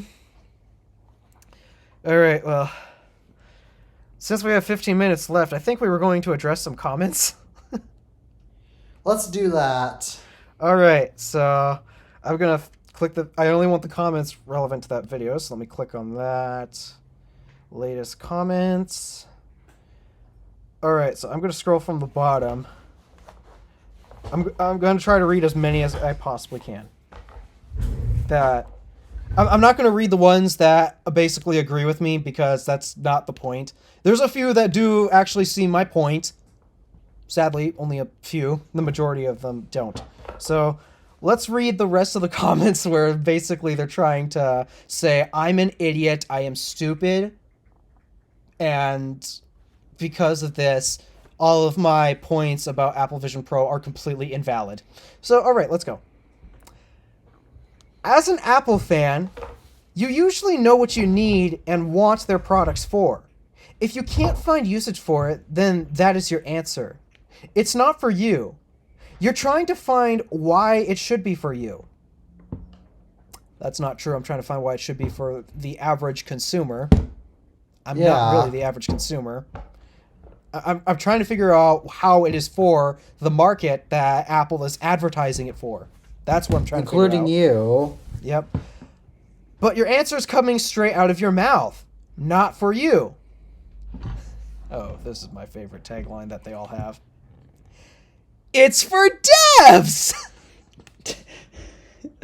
Again, as we already said, developers aren't going to develop for a product that consumers aren't going to buy. And Not only that, aren't going to buy a product that developers won't develop for. Yeah, so but not only that, developers aren't going to keep developing. So it's the vicious platform cycle. Yeah, but not only that, if this truly was a product for developers, then Apple would not have actually sold it to the public, the general public. You guys remember the A12Z Mac Mini? Yep.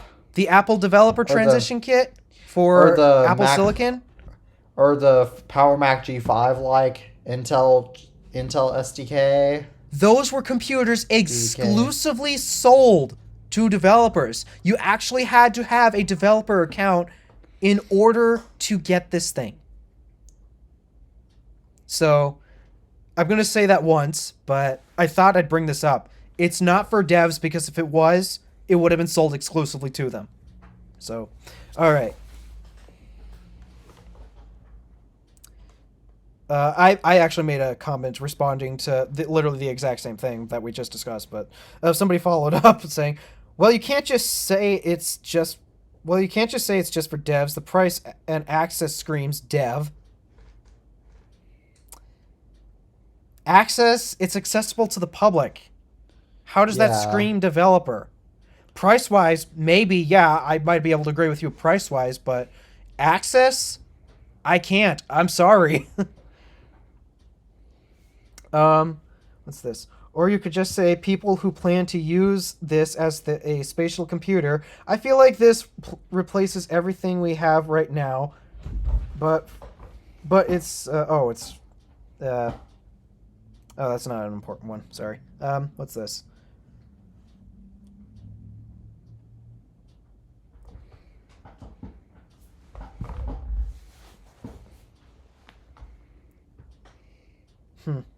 Okay, it's just a completely unrelated note. All right. So let me scroll up. Oh, this was one of those mean comments that tried to make me feel ashamed of myself.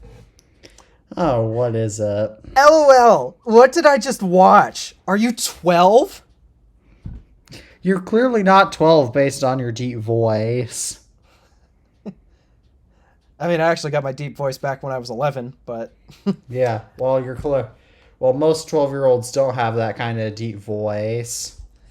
That, and maybe if they paid attention to the title card at the end of that video, they might have discovered I made a 7-month ownership video update on my car.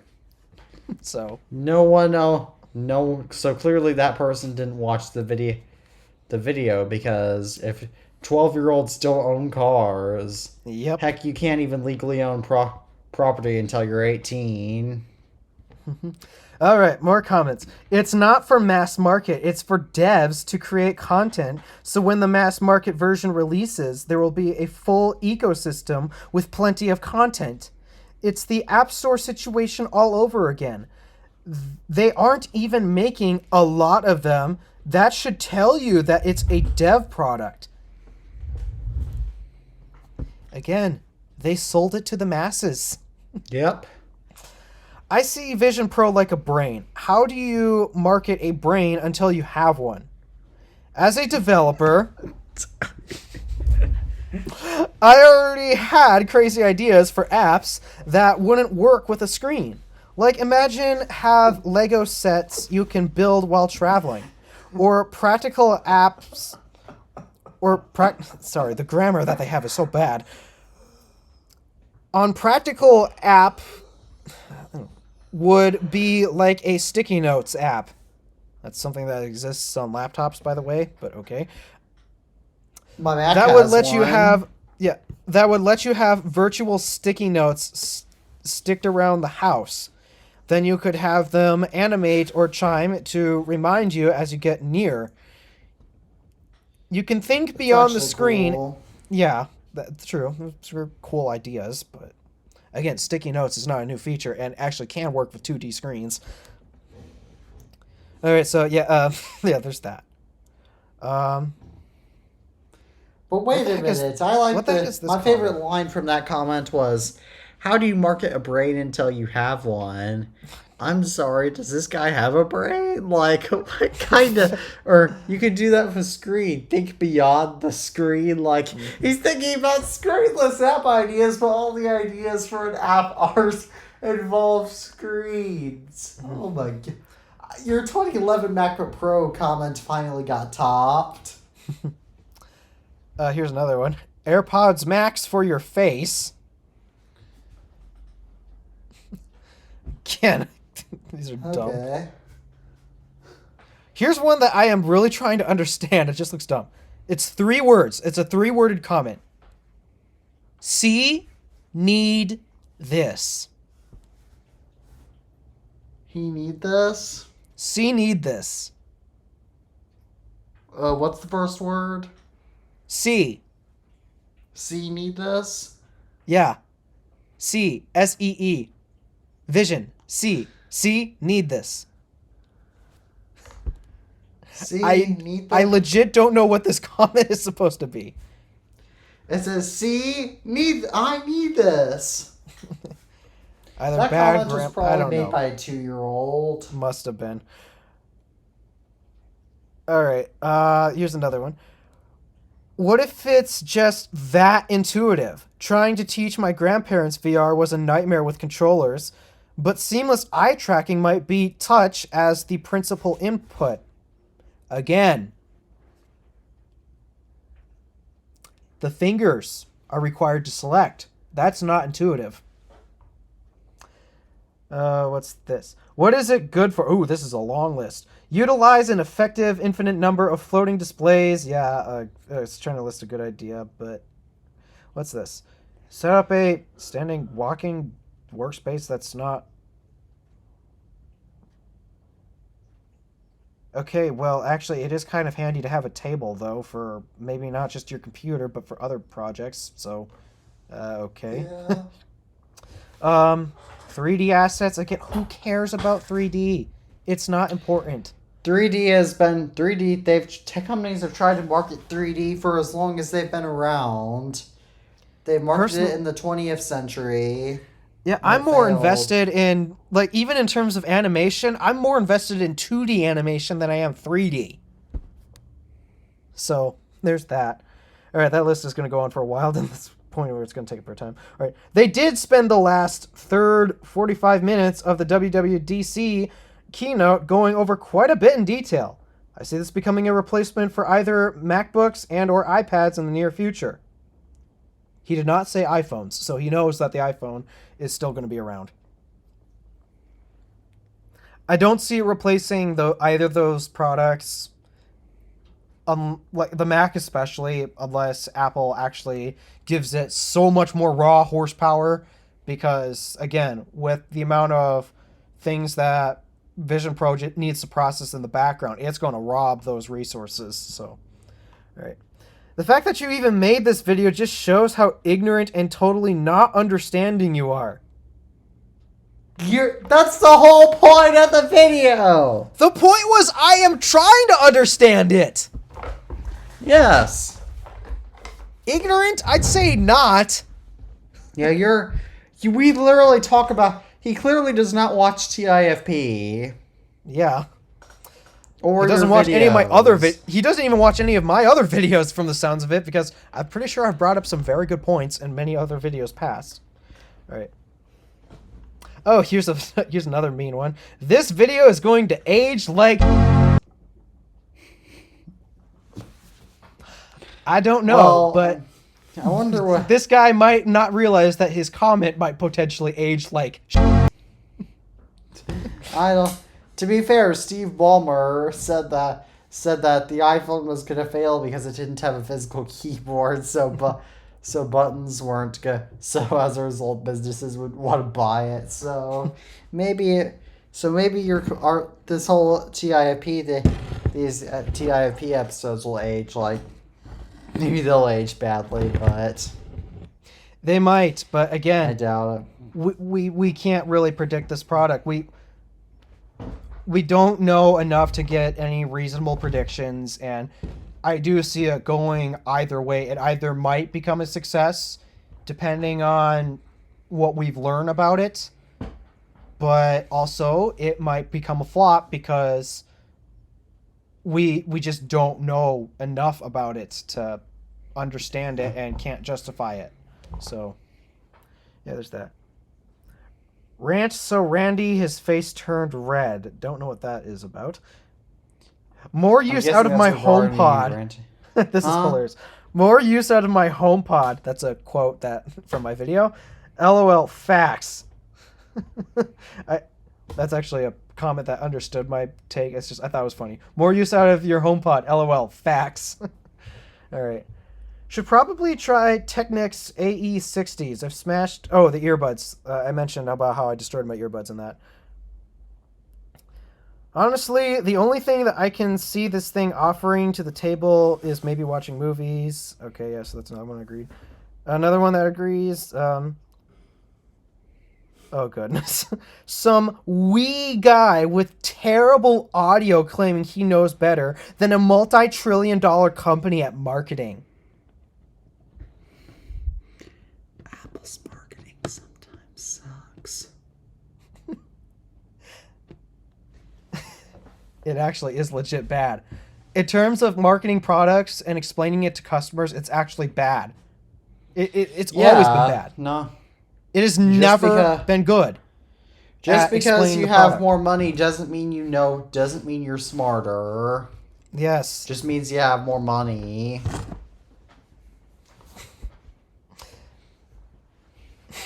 That's hilarious. He's trying to mock my size. Yes, I know I am vertically challenged. All right. What's this? It may simply... I hate their grammar. It may simply because it's not made for you. I work in VR AR frequently. You're thinking of short term. True, but that's because I'm focusing on this product, and the reason why I'm focusing on this product specifically is because this is what's going to set the tone for you. Yeah, this is what is going to set the tone for the long term. If this product flops, then then this might become the next Power Mac G4 Cube. Yep. That's why I'm focusing on it like I am, because this product, if this were to be a success in the future, this is what's setting the tone for it. Which is why I'm being heavily critical of it. Oh! Yep. That's my alarm for ending the show. Can we do this? We got a couple. Can we do a couple more minutes? Yeah. All right. Because, yeah, we're almost done with this. All right. Can't wait to replace my big, bulky AV system and Okay, I can understand replacing the TV, but as an audiophile, trust me, you do not want to replace your sound system. You're an audiophile. You know this. And people who also have these home theater sound system setups, I would also assume they'd be audiophiles, because really, why would you go through the trouble of setting that thing up unless you're an audiophile that cares about sound? Exactly. I would never set that up, even though I care about audio quality. So, yeah. The TV thing I get, but the audio system, no. As an audiophile, I can tell you, you do not want to replace your audio system. All right. Then this other one. There's another. I got 3 comments from the same guy, just completely mocking me for not understanding this thing or whatever. So, yeah, there's that. And then finally, the last comment. Dude, so whiny. Honestly, get a grip.